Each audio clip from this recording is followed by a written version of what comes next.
Okay, January 2010, we'll solve questions related to topic momentum only.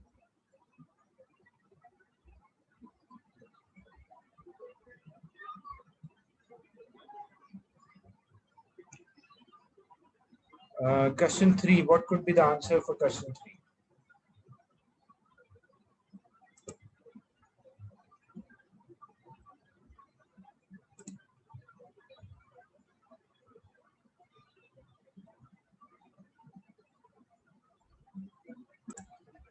A radium nucleus decay by emitting an alpha particle. The speed of recoil nucleus is small as compared to that of alpha particle. This is because, what is the reason why the recoil nucleus is having a smaller speed compared to alpha particle? What could be the answer? A, B, C, or D? Assalamu alaikum. Walaikum assalam, Hamza. We are discussing the past paper question, Hamza. This is January 2010. Question 3, what could be the right answer? What do you think should be the right answer? A, B, C, or D? Should I say it? You can just mention, or you can say, or you can use a chat to mention the answer. D. Yeah, D is the correct answer, because what happened when it emit out, if example, if this was the original nuclear, when it emit out alpha particles, so if alpha particle, which is 2 proton and 2 neutrons, are coming out, so mass of the alpha particle is less or small. So if mass is small, its velocity will be much higher. But the recoil nucleus, as alpha particle is released, the recoil nucleus will move in opposite direction, but it will have the same momentum. But why it is recoiled with a smaller speed? Because it will have greater mass compared to alpha particle, so it will have a smaller speed. That's why D is the correct answer.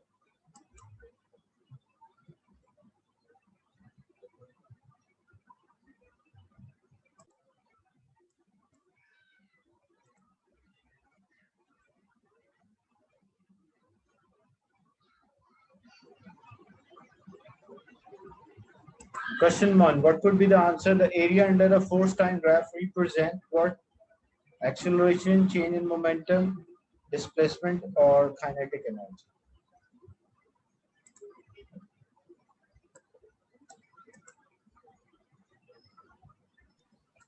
Sir, do I type in the chat or say it?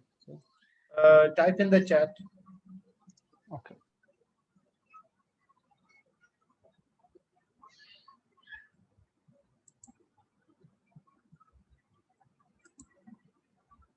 Yes, correct, Hamza. What about Taha? What could be the answer?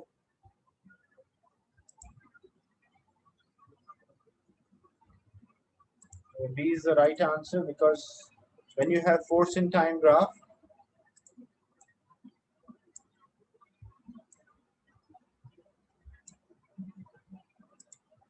force is on y-axis and time is on x-axis. The area under the graph for force in time, it's if a variable and a force is there at a constant change, and this area, because area of any graph is the quantity on x-axis multiplied by quantity on y-axis, or quantity on y-axis divided by quantity on x-axis. So area is a product of the two quantities, whereas slope is the ratio of the two quantities. So area of force multiplied by time, as we know, it's impulse. Impulse is a change in momentum. So B is the right answer.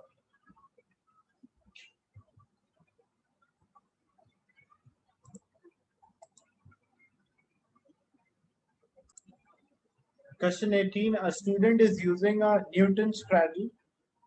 This consists of set of identical solid metal balls hanging by thread from a frame so that they are in contact with each other. You can see these are in contact. She initially pulls one ball to the side. She pulls one ball to the side and she releases the ball. So when she releases the ball, this ball will collide. Then what will happen? It collide with the nearest stationary ball and stop. So the ball, when it collide, it will stop, and the ball which is furthest to the right will immediately move out. The middle three balls remain stationary or will not move. Means if she release one ball from here, it will collide and one ball will move to other side. So the question is, explain what measurement the student would take and describe how she would use them to investigate whether the momentum has been conserved in this event. So how a momentum is conserved in this event, or what measurement should be taken to show that the momentum is conserved in this? How we can show that the momentum is conserved? So measurement of the time, okay, one thing. What else?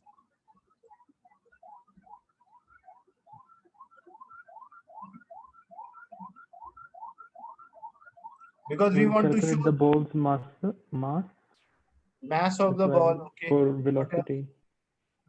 So velocity cannot be, you have to calculate, you cannot measure the velocity. Velocity can be calculated by using a formula. So what you should know to show that its momentum is conserved, so you should know the distance, first distance release, and how much time it will take.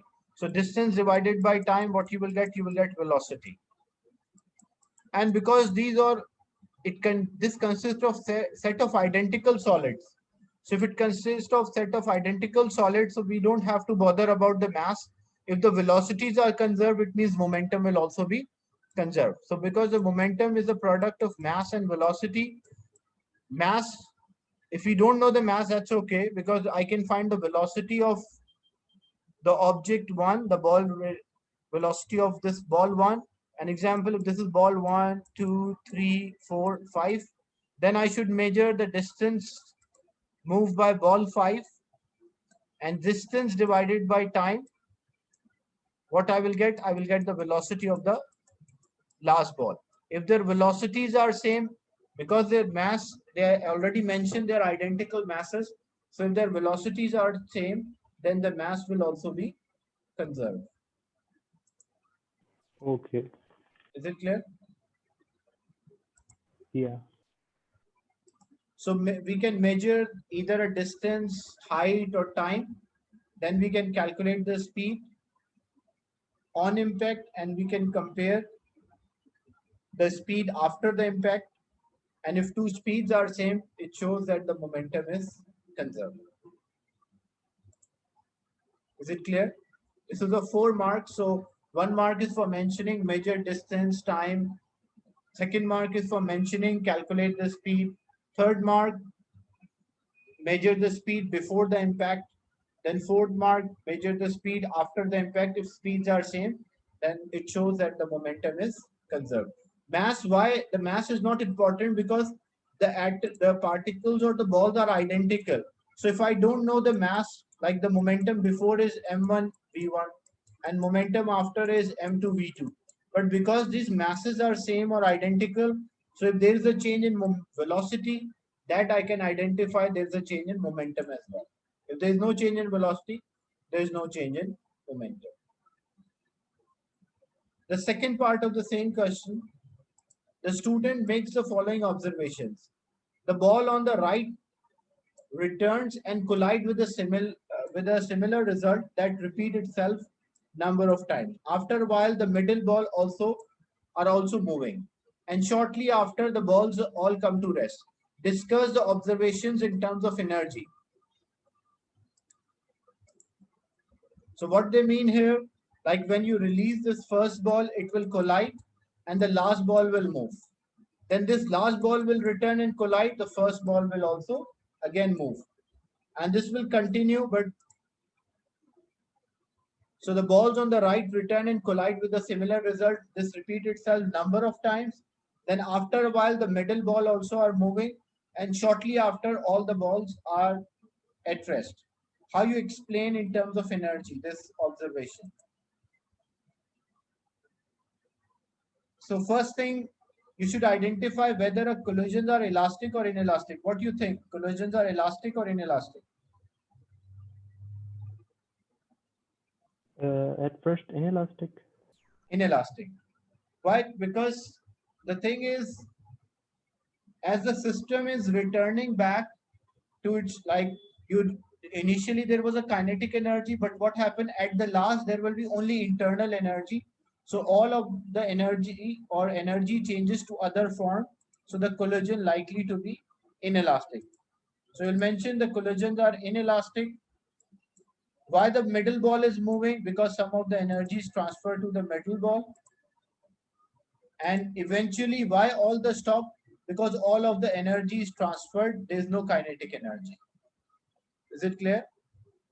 So the distribution of the marks or mark distribution, that collisions are inelastic or kinetic energy is transferred during a collision, or kinetic energy is not conserved. The kinetic energy transfer into heat energy, which is transferred to, or internal energy, which cause the movement of the metal ball, and eventually all the balls stop because all the energy is being transferred.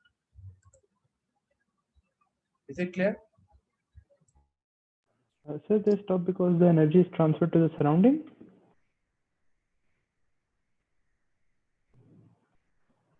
The energy is transferred to all the balls as internal energy, and some of the energy transferred to the surrounding in the form of sound or heat energy.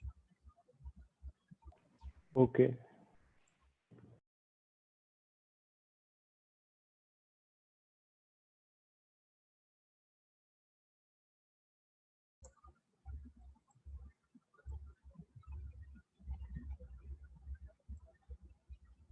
What could be the answer? The momentum of the particle is P. The kinetic energy of the particle is double. The momentum is now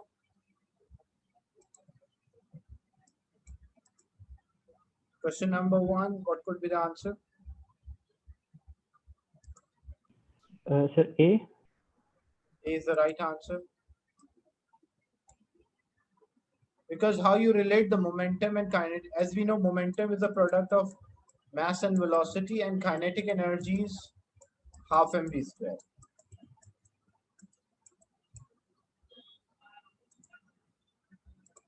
So as the kinetic energy is half mv square, there is a formula which relate, if I multiply and divide this by mass, so it will be half m square v square divided by m. M square v square is basically momentum square. So I can say kinetic energy is 1 by 2m into p square.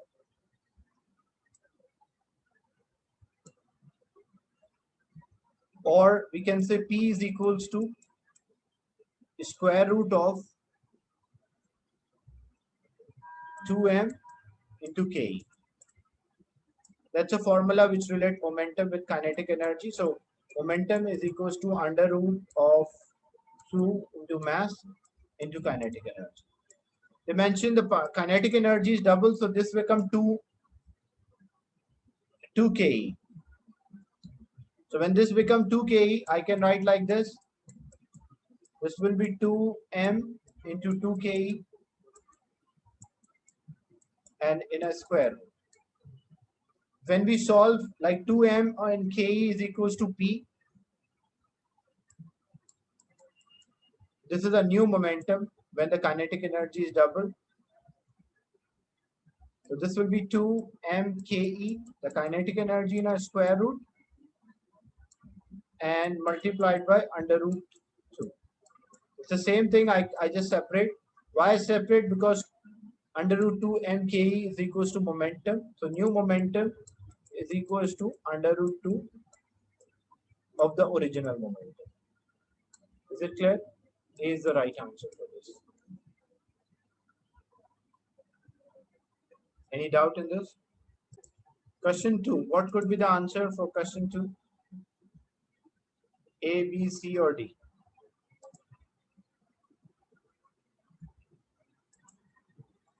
The diagram represents the collision between the two subatomic particles, such P and Q, moving with momenta 1 and 2.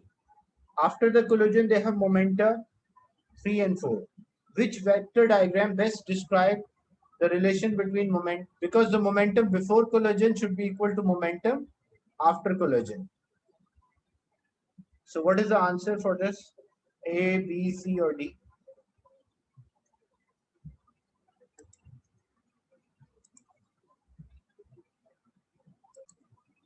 You have to apply a vector addition rule before momentum, the momentum before collision. So before, this is 1 and then 2. And momentum, so what is the resultant momentum? This will be the resultant momentum. And what is momentum after collision? Because if I say momentum before and momentum after are same, it means the resultant momentum before is equals to resultant momentum after. And then momentum after collision is 3 and 4. So first I will draw 3 and then I will draw 4. So my starting and ending point will be same because we have the same resultant. So which one it matches with, A, B, C, or D? C. So it matches with C, so C is the right answer. Is it clear? Because resultant of 1 and 2 is same as resultant of 3 and 4, and that is the conservation of the momentum.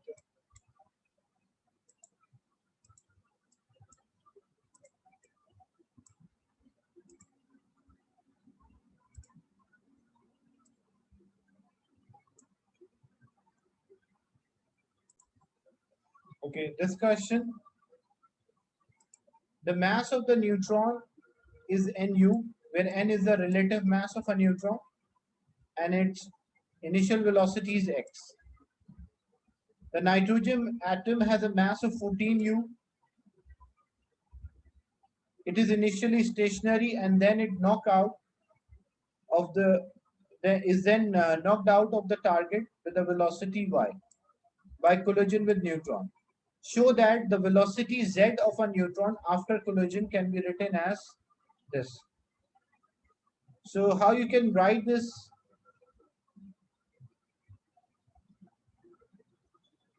So momentum before collision, if the momentum is conserved, the momentum before collision will be equal to momentum after collision. So we have the formula m1 u1 plus m2 u2 is equals to m1 v1 plus m2 v2. So initially the mass of the neutron, what is the mass of the neutron? Mass of the neutron is given Nu.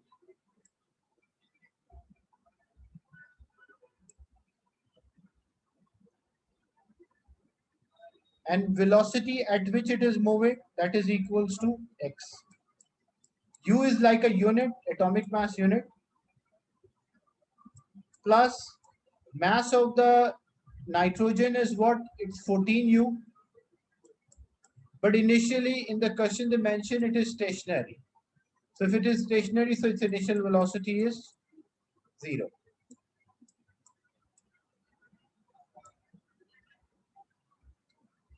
Then mass of a neutron, show that the velocity z of a neutron after collision can be written. So neutron velocity after the collision is what? The mass of a neutron is n and velocity is given z after collision. Plus mass of the nitrogen atom is 14 and velocity at which it moved when neutron hit its y. So that's equal to y. So we will solve this. This is nx. 14 multiplied by 0 is 0. This one is nz plus 14y. 14y will move other side. So we can say nz nx minus 14y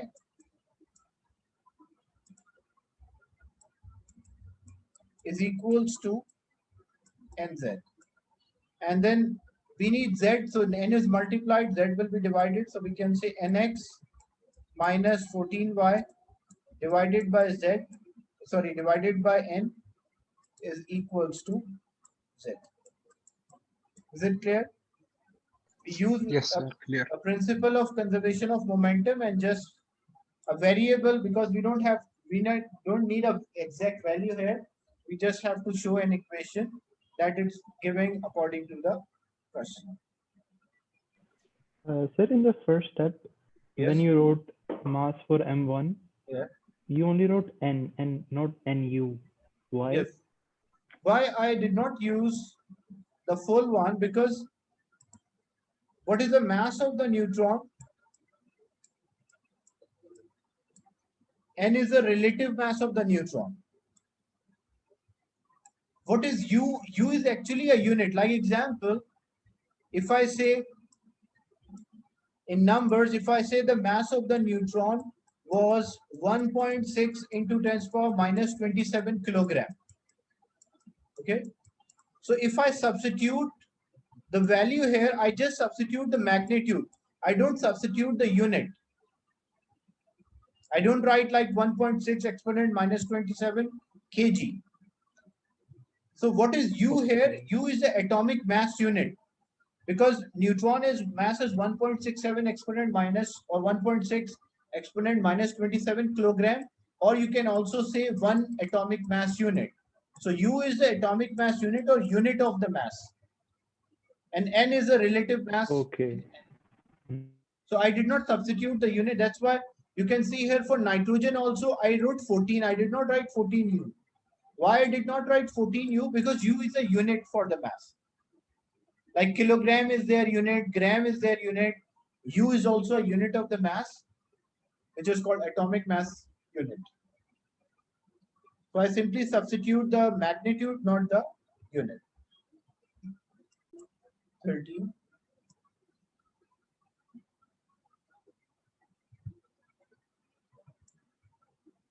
Question 2. What could be the answer? Question 2.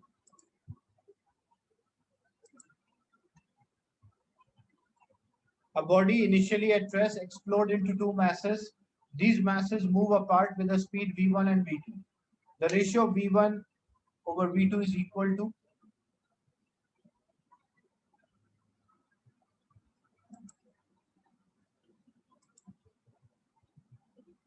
You can use the principle of conservation of momentum.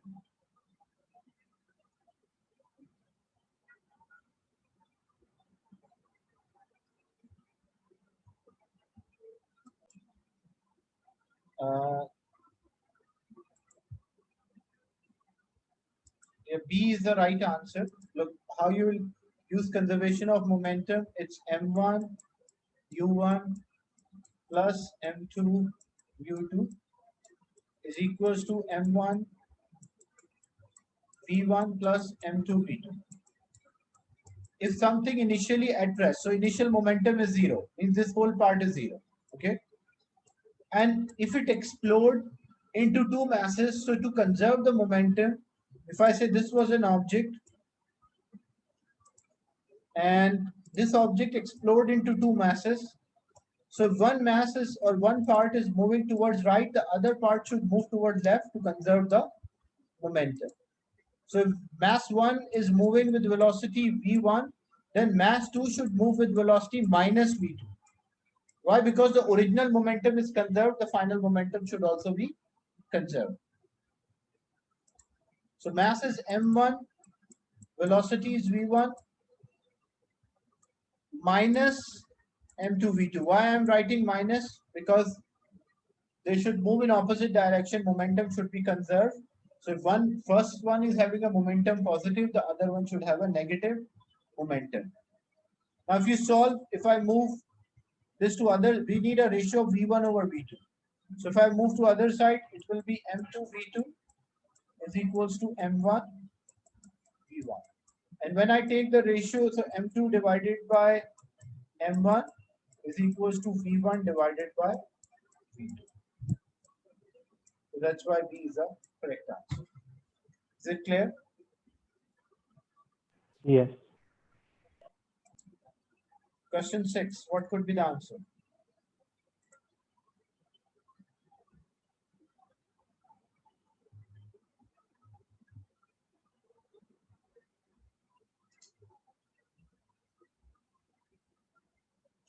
Two identical. B, sir. Yeah, that's correct. B is the right answer because They're two identical spheres. So momentum will be mv, and here momentum will be mv, but one I take positive, the other one negative. So if initial momentum is 0, the final momentum should also be 0. So B is the correct answer. Question 7. A cyclist travel along a straight horizontal road at a constant or a steady speed. The net force is 20 Newton, is applied for 6 seconds. The change in momentum is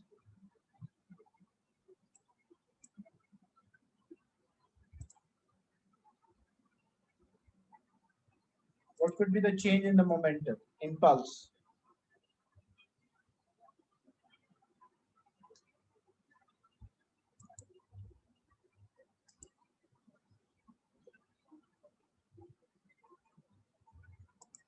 C, sir.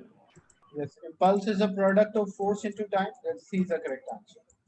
So just force multiplied by time. Force is 20 and the time interval was 6. That's why C is the correct answer.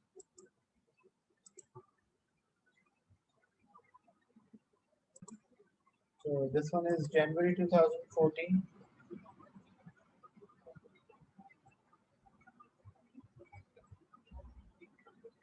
Question 3.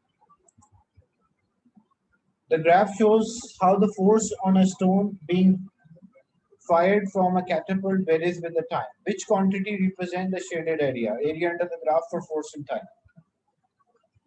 D. C is the right answer. The change in the momentum or impulse. A railway truck of mass 20,000 kg is moving at a speed of 4.5 meter per second. It catch up and collide with a loaded truck of total mass of 60,000 kg, which is moving in the same direction at 1.5 meter per second.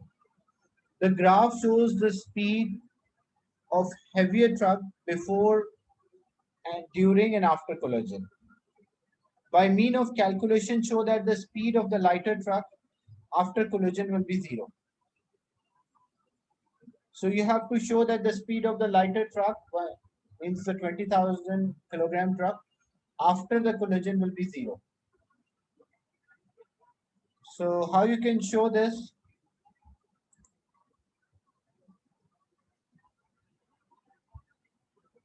So for this, you have to use a conservation of the momentum again.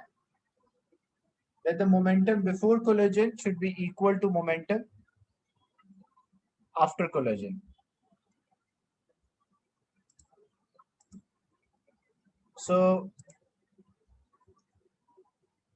we'll take the formula m1 u1 plus m2 u2 is equals to m1 v1 plus m2 v2.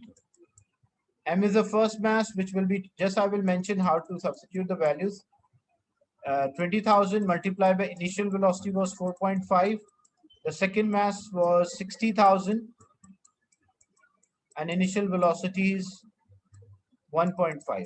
But after collision, you can see the velocity of the truck, because the heavier truck, the after it's 3.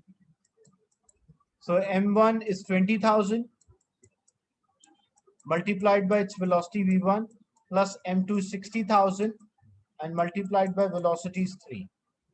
So you will solve this, the final answer, because when you subtract, you will get 0. Is it clear? This part, like 20,000 multiplied by 4.5.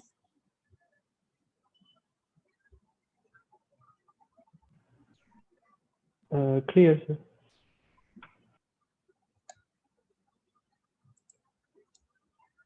Just you have to use the values and show that the final answer will be 0. Add a second line to the graph to show the speed of a lighter truck before, during, and after collision. So before the collision, it is 4.5. So you will continue till 4.5. It will be straight line. And then it becomes 0. So during a collision, it is decreasing. And then it changes to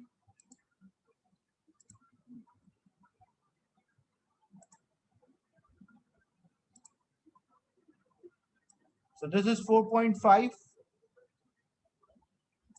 and then it decreases